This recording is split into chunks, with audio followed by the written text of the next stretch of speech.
when kidnapped people realize they've been found. Each year, countless individuals fall victim to kidnapping, with some disappearing without a trace.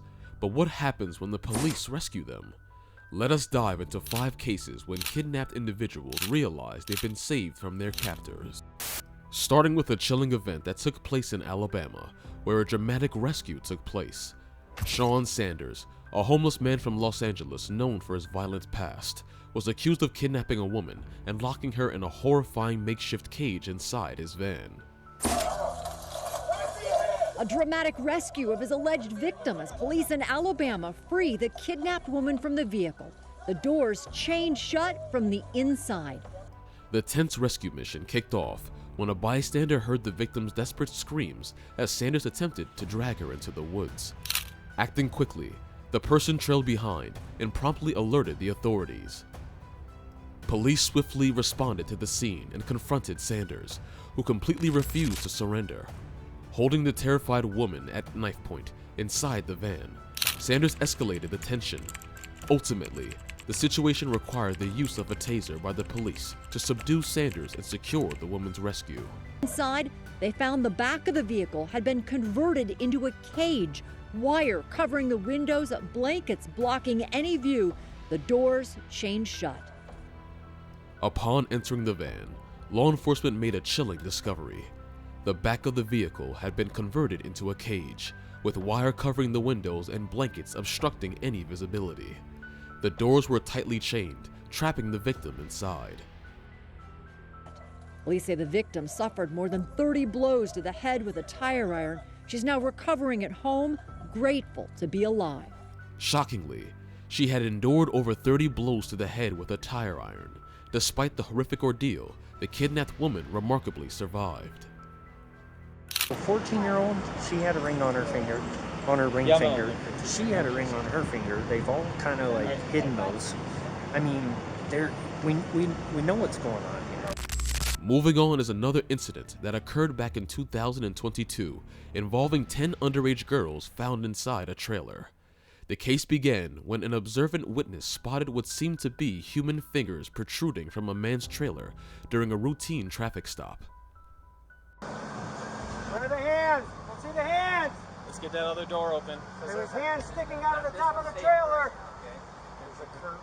There's hands sticking out of the top of the trailer earlier. Let's see them. Bateman was detained when he refused to cooperate with authorities. Upon the arrival of officers at the scene and subsequent questioning of the driver, identified as Samuel Bateman, they faced significant resistance in obtaining information from him.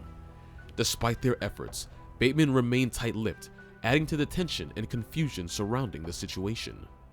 Do I have to tell you my name? I'm asking for your name. Yeah, I don't have to tell you, right?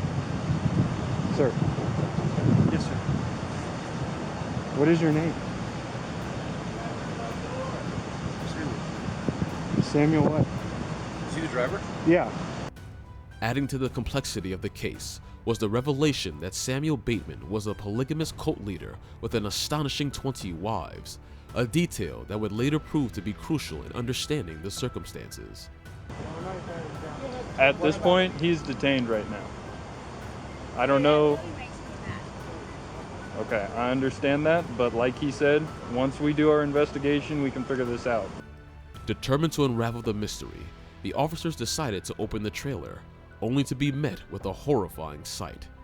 Inside, they discovered multiple young girls, their ages ranging from as young as 11 to 14 years old.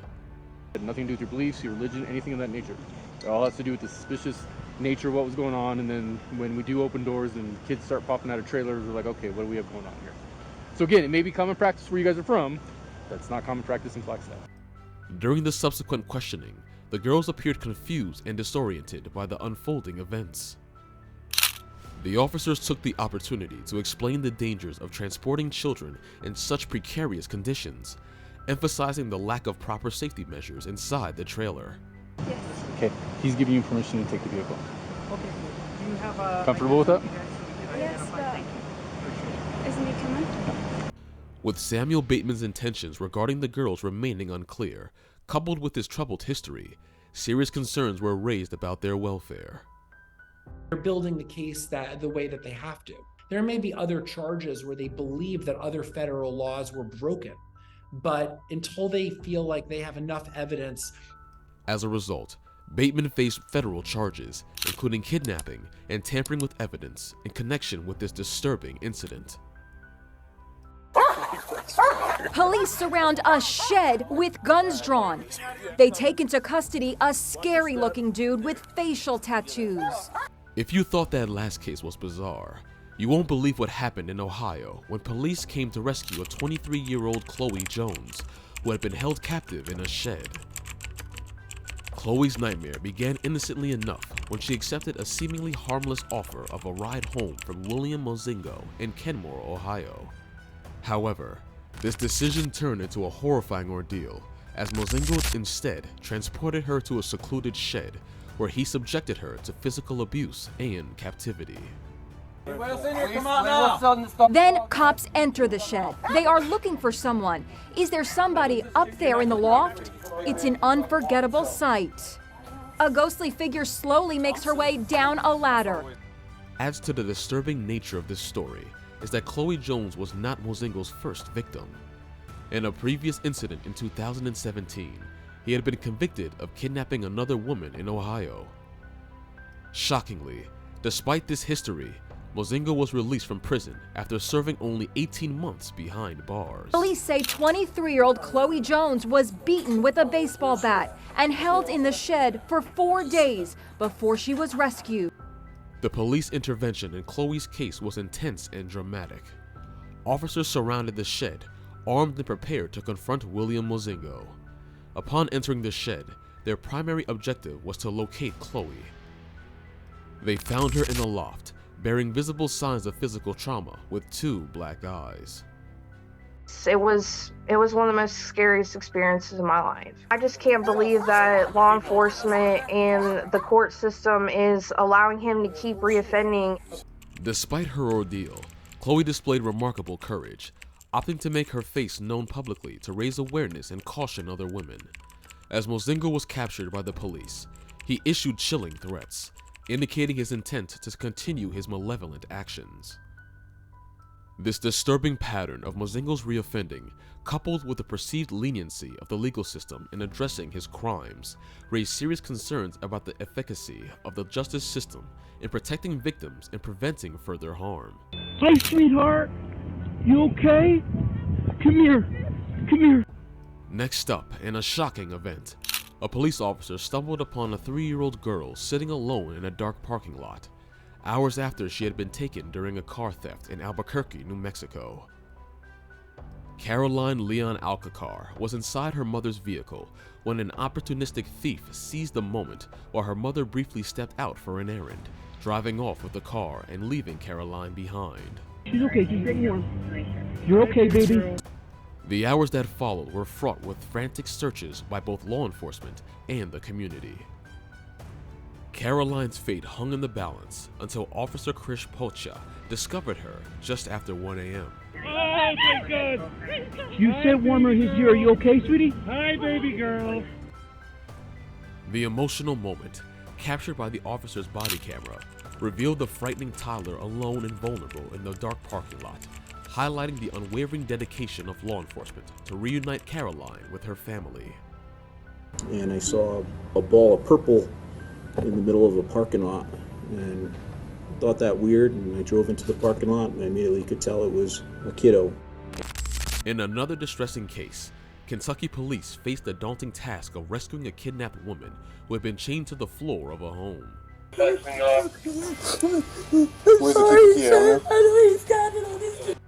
Responding to distress calls on August 16, 2023, indicating someone might be trapped on the second floor of a residence, officers encountered a barricaded entrance, prompting them to devise creative methods to gain access. After discovering the entire first floor had been barricaded. Observing an open window on the second floor, the officers decided to utilize a ladder to reach it. ¿Es en mayo, señor?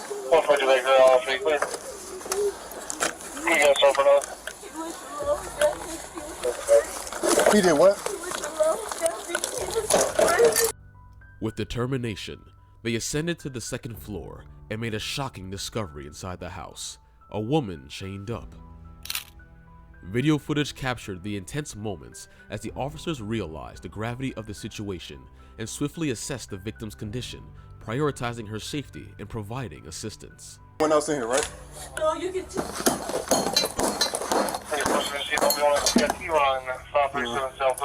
There we go.